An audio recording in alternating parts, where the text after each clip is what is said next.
Allez, en avant!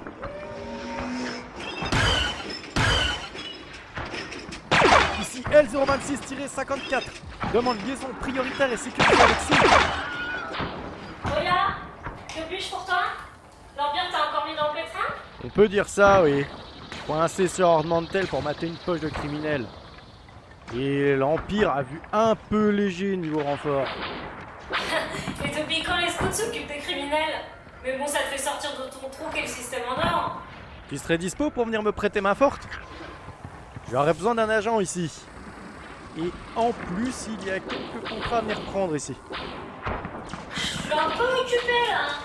Petit tricks habituel pour me dégourdir. Par contre, Ornemental, j'ai une connaissance à quelques parsecs de là. Il chasse un type pour Jabba qui n'a pas payé. Un certain Boba Fett, si tu connais. Il serait heureux de venir ramasser des primes. Eh bien, j'en connais un qui est dans le beau drap avec Boba Fett. C'est clair. Je pense qu'il sera pas contre désintégrer quelques mecs pour l'Empire. Je le contacte pour toi.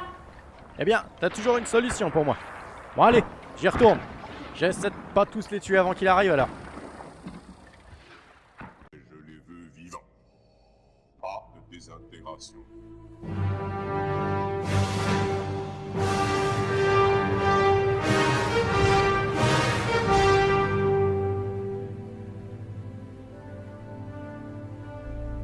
Bonjour à tous et bienvenue sur la chaîne du Blocos d'Andor. Aujourd'hui, une vidéo sur Star Wars Légion et Boba Fett, une extension donc d'agent pour le jeu Star Wars Légion. L'introduction est un peu particulière. Si vous l'avez aimé, n'hésitez pas à nous le dire en commentaire. On leur refera à l'occasion. C'est assez long à faire, mais je pense que c'est sympa. À vous de me dire ce que vous en avez pensé. Passons maintenant donc à l'unboxing de cette nouvelle extension, qui est donc pas une extension de commandement, mais d'un agent. Donc je reviendrai dessus plus tard. Alors en premier, vous trouvez en double la notice de montage. Alors en double puisque vous l'avez en anglais et en français. Alors, il y a la notice de montage, donc comme d'habitude, claire, simple. Et de l'autre côté, vous avez les règles. Donc des règles plus complètes par rapport aux cartes, voire des règles en plus par rapport au statut d'agent et à Boba Fett en particulier. Donc surtout, il faut bien les lire ce coup-ci. Ensuite, vous trouvez dans une petite pochette donc toutes ces cartes en anglais. Donc commandement, unité et les plus intéressantes pour moi en anglais, les cartes d'options qui vous permettront d'avoir des doubles. Parce que je vous vois venir là, vous, avec vos scanners, hein, pour avoir des cartes options en plus et tout. Voilà, bon là au moins on a des doublons même si elles sont en anglais. Ce que je trouve plutôt pas mal puisqu'en général je trouve que 3 cartes options c'est un peu light, surtout sans doublon quoi.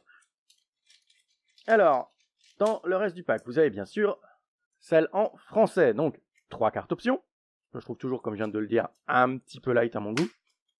Vous avez la carte d'unité, donc forcément elle est dedans puisqu'elle est capitale pour jouer Boba Fett, et 3 cartes de commandement. Alors je reviendrai dessus parce que c'est des cartes de commandement très spécifiques puisqu'elles sont spécifiques à Boba Fett et elles apportent des trucs particuliers. Ensuite, passons à la plaquette de jetons. Alors cette fois, il y a des jetons en plus, et oui, Boba Fett a des spécifications particulières.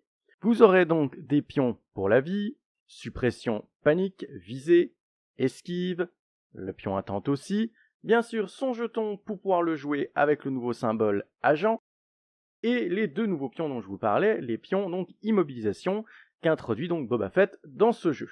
Donc un petit plus par rapport à avant, une extension plutôt riche à mon goût sur ce point.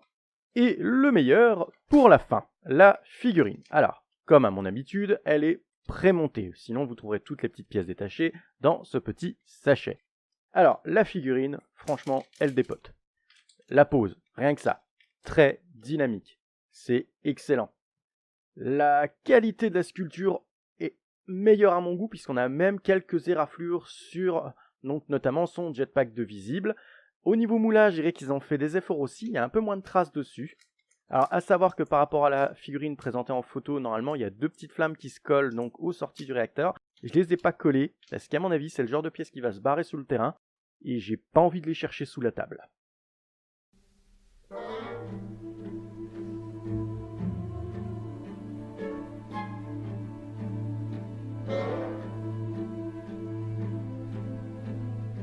Nous allons donc passer sur les cartes pour les voir plus en détail. Nous commencerons naturellement par sa carte profil, où il y a le plus d'infos. Donc, il s'agit d'un agent. Non, Boba Fett, infâme chasseur de primes, personnage unique. Il vous coûtera 140 points tout de même. Il aura 2 emplacements options élite et 2 emplacements options équipement. De quoi comme pas mal l'équiper et le personnaliser pour l'optimiser. Il aura 5 points de vie, ce qui n'est pas énorme en soi. Il a 3 points donc de courage, ce qui n'est pas énorme non plus. Il a un dé rouge pour se défendre, donc c'est pas mal. Avec l'armure, on s'y attendait un petit peu. Et au niveau adrénaline, transforme l'adrénaline d'attaque en critique, ça c'est franchement bien. Et il transforme l'adrénaline de défense aussi. Donc le dé rouge avec ça, il va commencer à avoir la peau dure malgré 5 points de vie. Son déplacement n'est pas en reste non plus, puisqu'il vous permettra de vous déplacer une distance de 3. Donc son jetpack vous permettra de le déplacer vraiment du tout au tout sur le terrain et de l'emmener vraiment là où il faut. Pour le corps à corps, il a des crampons de bottes, c'est intéressant comme concept, et celui-ci vous octroie 2 dés rouges. C'est moyen, mais c'est correct quand même. La roquette au poignet. Portée 1-2, celle-ci vous donne le droit à 2 dés noirs. Plutôt pas mal avec le mot-clé Impact 1. Impact 1, tant que vous attaquez une unité qui a armure, changez jusqu'à un résultat touche en critique. Plutôt intéressant comme option anti-véhicule, ça fait du bien. Canon E3 de Fett, portée 1-3, donc traditionnel pour un blaster, et il vous donne droit à 2 dés noirs, très correct, et le mot-clé perforant 1. Alors, perforant 1, tant que vous attaquez, annulez jusqu'à un résultat blocage. Donc voilà, c'est plutôt pas mal. Bon, on voit qu'il a que 2 dés à chaque fois, mais vous allez voir, il cache bien son jeu, puisqu'il a un autre mot-clé très important pour l'attaque. Passons maintenant au mot-clé. Saut 2. C'est une action qui vous permet avec son jetpack d'escalader des décors de hauteur 2. C'est franchement pas mal. Arsenal 2. Quand vous attaquez avec votre unité, vous pouvez utiliser jusqu'à 2 de ces armes équipées. Donc là, toutes ces armes qui avaient que 2 dés, vous pouvez en utiliser 2, ce qui vous fait 2, puis 2, et bien oui, ça vous fait 4 dés par tour.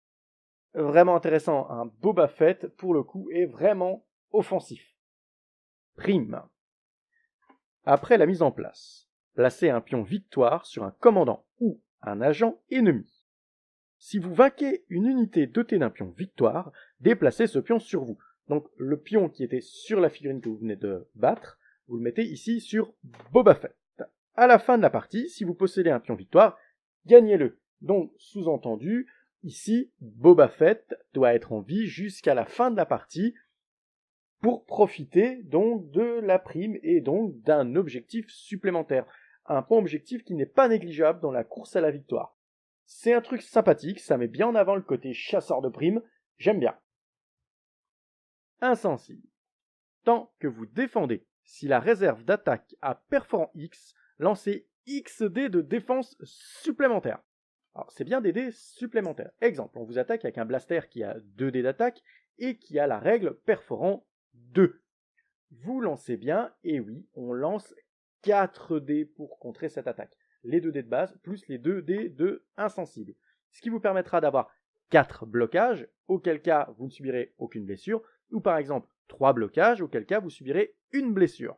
Si vous ne faites pas assez de blocages, tout de même, parce qu'il a la peau dure. Regardons, avec le dé rouge, qui est pas mal, et le fait qu'il transforme l'adrénaline de défense, il a vraiment la peau très dure. L'armure mandalorienne est vraiment mise en avant. J'aime bien ce principe. Même s'il a que 5 points de vie, il sera résistant. Ensuite, tireur d'élite 2. Tant que vous effectuez une attaque à distance, réduisez de 2 le couvert du défenseur. C'est-à-dire que vous allez ignorer les couverts lourds. Si ça, c'est pas du bonheur. Franchement, Boba Fett, il envoie du steak quand même. Et c'est pas fini comme vous allez le voir. On va donc passer aux cartes de commandement, qui sont très particulières. Elles lui sont uniquement dédiées. Donc attention quand vous ferez votre deck de commandement, puisque ça peut rapidement vous brider si vous utilisez 6 cartes nominatives.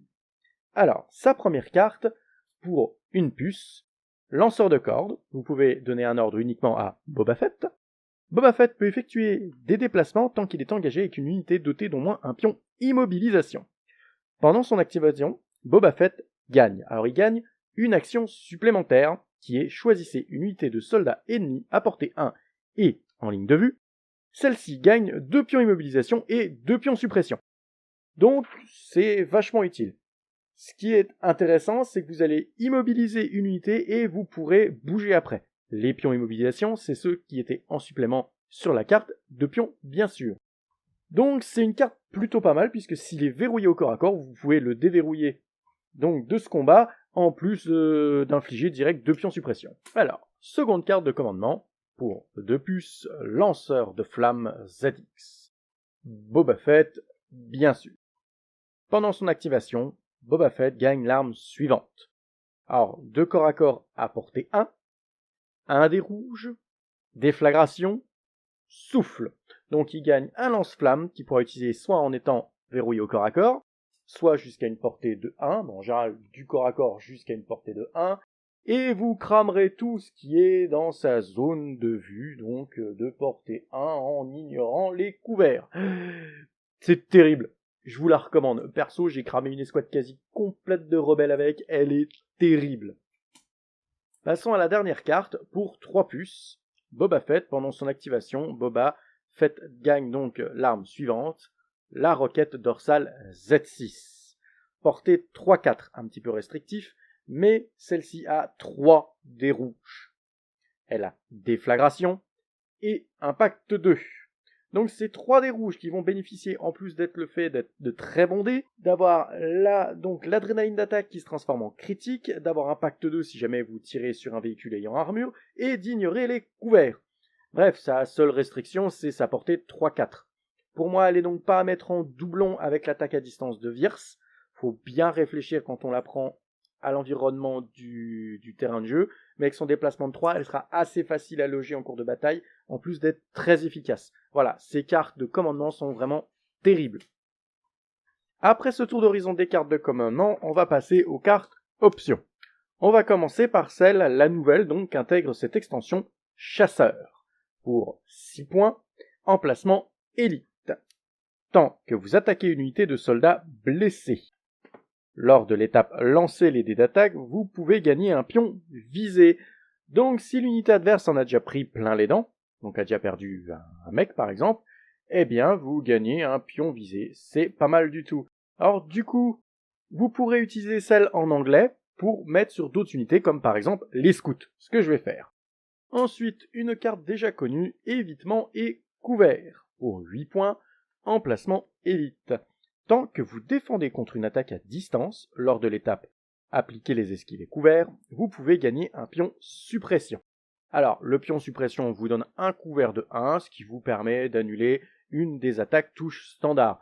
Donc c'est intéressant, faut faire attention à ne pas prendre trop de pions suppression derrière. Mais sinon, c'est une bonne carte, c'est à garder si vous avez 8 points qui vous restent. Ensuite, une autre carte connue, un peu plus intéressante à mon sens, c'est Stimulant d'urgence pour 8 points, emplacement équipement. C'est une carte qui se bascule une fois utilisée qu'il faudra donc relever. Lors d'une attaque, quand vous devriez subir des blessures, prévenez jusqu'à 2 blessures et placez un nombre égal de pions blessures sur cette carte à la place. Si vous le faites, à la fin de votre prochaine activation, défaussez chaque pion qui se trouve sur cette carte et subissez un nombre de blessures égal au nombre de pions défaussés.